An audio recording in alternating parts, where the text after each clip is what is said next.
Selamat pagi anak-anak. Salam jumpa lagi dalam pelajaran agama Katolik. Hari ini Senin tanggal 5 Oktober 2020. Salve. Puji Tuhan, kita jumpa lagi dalam keadaan sehat, selamat. Sesudah 2 minggu kita tidak berjumpa dalam materi pembelajaran. Hari ini kita kembali melanjutkan materi kita,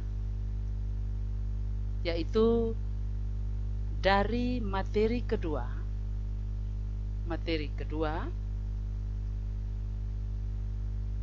yakni orang beriman hidup di tengah masyarakat, dengan submateri yang pertama, hak dan kewajiban sebagai anggota gereja. Anak-anakku, sebelum kita melanjutkan pertemuan kita pagi hari ini, mari kita siapkan hati. Kita awali seluruh proses pembelajaran pagi ini dengan berdoa bersama. Marilah kita berdoa. Dalam nama Bapa dan Putra dan Roh Kudus. Amin. Ya Bapa yang Maha Murah dan Maha Kasih, kembali kami mengucap syukur dan terima kasih atas rahmat kasih penyelenggaraan-Mu dalam kehidupan kami. Saat ini ya Bapa, kami akan memulai dengan materi pembelajaran berikutnya.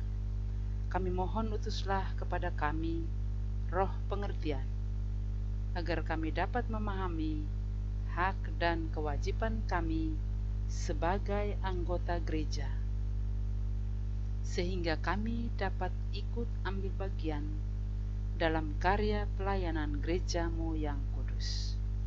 Demi Kristus, Tuhan dan pengantara kami. Amin. Dalam nama Bapa dan Putra dan Roh Kudus. Amin. Anak-anak, setelah kita mengawali pertemuan pagi hari ini dengan berdoa, selanjutnya mari kita mengikuti materi yang akan saya jelaskan. Sekali lagi, materi pokok kedua, orang beriman hidup di tengah masyarakat, dengan submateri pertama, yaitu hak dan kewajiban sebagai anggota gereja. Dalam materi pertama ini ada beberapa tujuan yang hendak dicapai sesudah kita mengikuti materi ini. Tujuan yang pertama yaitu diharapkan anak-anak dapat menjelaskan arti hak dan kewajiban sebagai anggota gereja.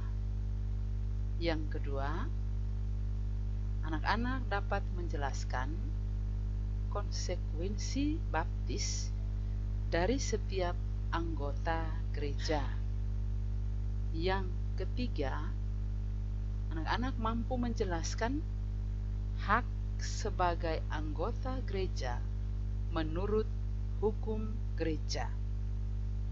Tujuan keempat, agar kalian mampu menyebutkan beberapa kewajiban sebagai anggota gereja.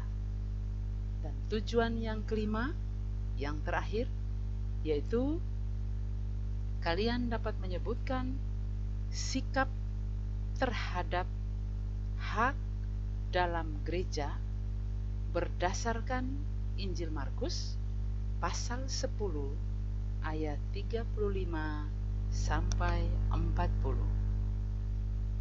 Nah, anak-anak, itu tadi 5 tujuan yang hendak dicapai.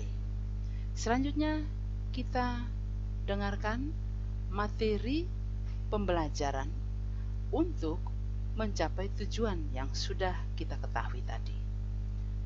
Materi yang pertama tentang arti, hak, dan kewajiban sebagai anggota gereja. Yang pertama, apa arti hak? Hak adalah milik, kewenangan, atau kekuasaan yang benar untuk melakukan sesuatu atau menurut sesuatu. Sedangkan arti dari kewajiban yaitu sesuatu yang harus dilakukan dan tidak boleh tidak dilaksanakan, dan sudah semestinya harus. Jadi kewajiban itu tidak boleh tidak dilaksanakan. Dengan kata lain, harus dilaksanakan. Nah, yang ketiga, hak dan kewajiban sebagai anggota gereja artinya melaksanakan apa yang menjadi kehendaknya, agar dengan demikian kita dapat menikmati keselamatan seperti yang telah Ia janjikan. Itu materi yang pertama tentang arti dari hak dan kewajiban sebagai anggota gereja. Selanjutnya, materi kedua, apa konsekuensi dari sakramen baptis bagi setiap anggota gereja? Nah, anak-anak, kita ketahui bahwa ketika seseorang dibaptis dengan menerima sakramen permandian, berarti kita menjadi anggota-anggota tubuh Kristus. Kita menjadi anak Allah dan dijadikan umat Allah, dan dengan caranya sendiri mengambil bagian dalam tugas perutusan Kristus di dunia sebagai imam, nabi, dan raja. Nah, kita ketahui bahwa Kristus diutus ke dunia dengan 3 tugas pokoknya, 3 tugas utamanya, yaitu menjadi imam, nabi, dan raja. Kita pun sebagai pengikutnya wajib untuk mengambil bagian dalam tugas perutusan Kristus itu. Ini sesuai dengan hukum kanon gereja nomor 204. Sebagai anggota gereja, kita memiliki hak dan kewajiban yang sama, ikut bertanggung jawab terhadap hidup dan karya gereja. Nah, itu materi kedua tadi. Jadi konsekuensi dari sakramen baptis itu yang barusan Ibu jelaskan. Yang ketiga, materi ketiga, hak sebagai anggota gereja menurut hukum gereja. Anak-anak, sebagai anggota gereja, kita mempunyai hak yang sudah diatur dalam hukum kanon. Yang pertama, hak kita dalam bidang liturgi, yaitu hak untuk mendapatkan pelayanan rohani, hak untuk mendapatkan pelayanan sakramen, kemudian hak untuk mengadakan ibadat sesuai dengan ritus yang ditetapkan. Jadi, anak-anak, kita sebagai umat Kristiani, pengikut Kristus, punya hak dalam bidang liturgi, yaitu poin 1, 2, dan 3. Sedangkan hak kita dalam bidang pewartaan antara lain ikut serta dalam pewartaan Injil dan berhak untuk memperoleh pendidikan Katolik. Selanjutnya, hak dalam kebebasan, yaitu hak untuk berserikat dan hak memilih status kehidupan. Ini dapat dijelaskan lebih rinci tentang 3 bidang kehidupan sebagai anggota gereja, di mana diatur menurut hukum gereja, seorang Katolik mempunyai hak yang sama. Materi yang keempat, kewajiban-kewajiban kita sebagai anggota gereja. Apa saja kewajiban kita? Kalau tadi kita sudah dengar tentang hak sebagai anggota gereja, sebaliknya kita pun mempunyai kewajiban sebagai anggota gereja. Yang pertama, kewajiban kita menurut perintah gereja. Anak-anak, kita ketahui ada 5 perintah gereja. Yang pertama, kita wajib ikut perayaan Ekaristi pada hari Minggu dan hari raya yang diwajibkan, dan janganlah melakukan pekerjaan yang dilarang pada hari itu. Kewajiban kedua menurut perintah gereja, yaitu mengaku dosa sekurang-kurangnya sekali dalam setahun. Yang ketiga, menyambut tubuh Tuhan pada masa Paskah. Kewajiban keempat, berpuasalah dan berpantanglah pada hari raya yang ditentukan. Kewajiban kelima menurut perintah gereja, yaitu bantulah kebutuhan material gereja masing-masing menurut kemampuannya. Selanjutnya poin B, kewajiban sebagai anggota gereja menurut hukum gereja. Hal ini diatur dalam Kitab Hukum Kanonik Gereja nomor 209 angka 1 sampai dengan 222 nomor 1 dan 2. Apa saja hukum gereja yang mengatur tentang kewajiban sebagai anggota gereja? Yang pertama, meningkatkan kualitas hidup pribadi melalui hidup doa. Kedua, meningkatkan kualitas hidup pribadi melalui hidup moral. Dan yang ketiga, meningkatkan kualitas hidup pribadi melalui hidup sakramental. Dan yang keempat, keterlibatan kita secara aktif dalam karya pelayanan gereja.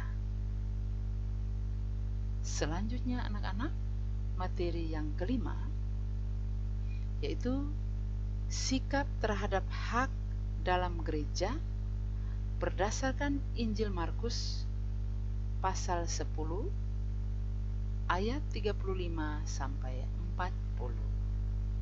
Nah, Injil Markus itu tentang hak dan kewajiban seorang anggota gereja, bukan memerintah, melainkan melayani. Apa saja sikap terhadap hak dalam gereja berdasarkan Injil Markus ini? Hak kita adalah disampaikan oleh Yesus bahwa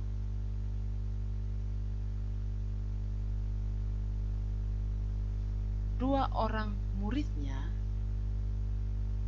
yang setiap hari selalu berada bersama dengan Yesus, setia bersama Yesus. Mereka selalu berada bersama Yesus kemana saja Yesus pergi. Suatu hari,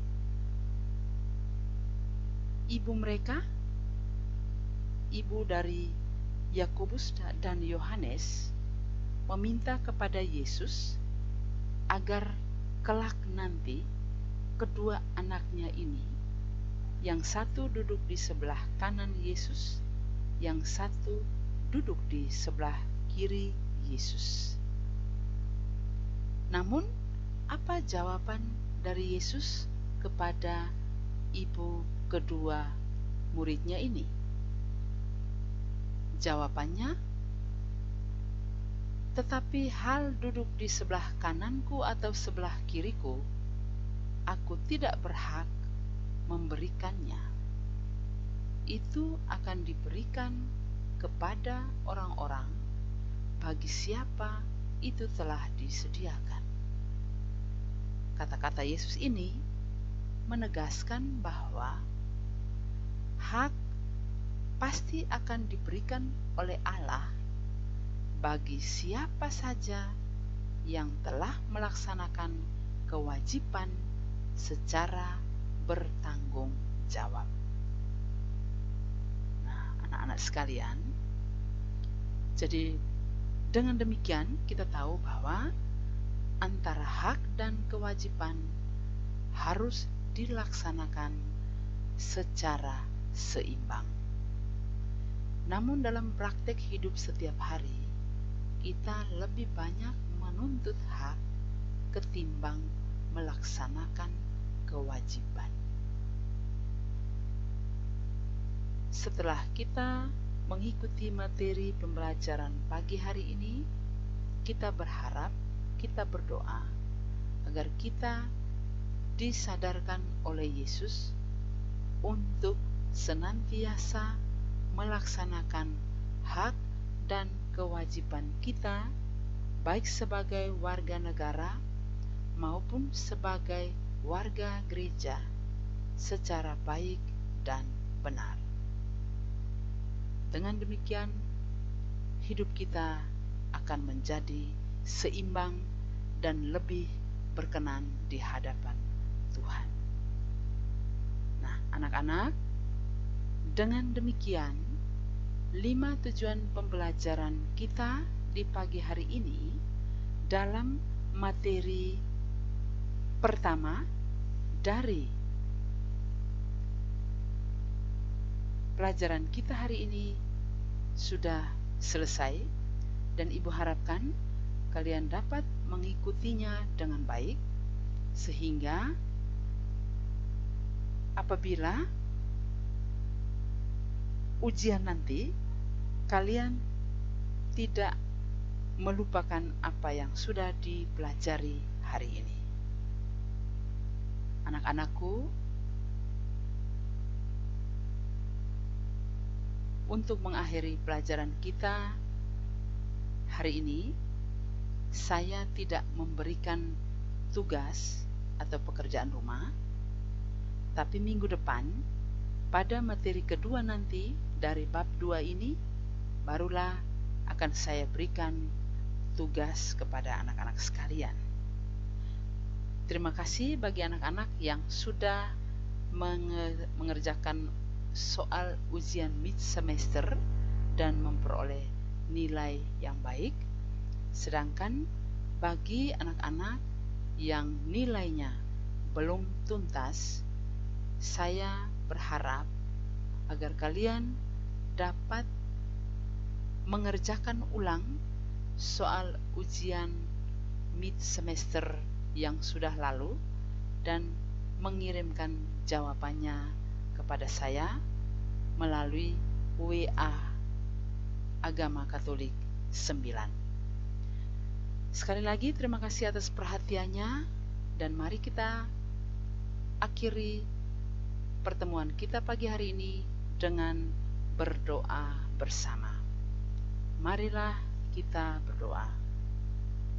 Dalam nama Bapa dan Putra dan Roh Kudus.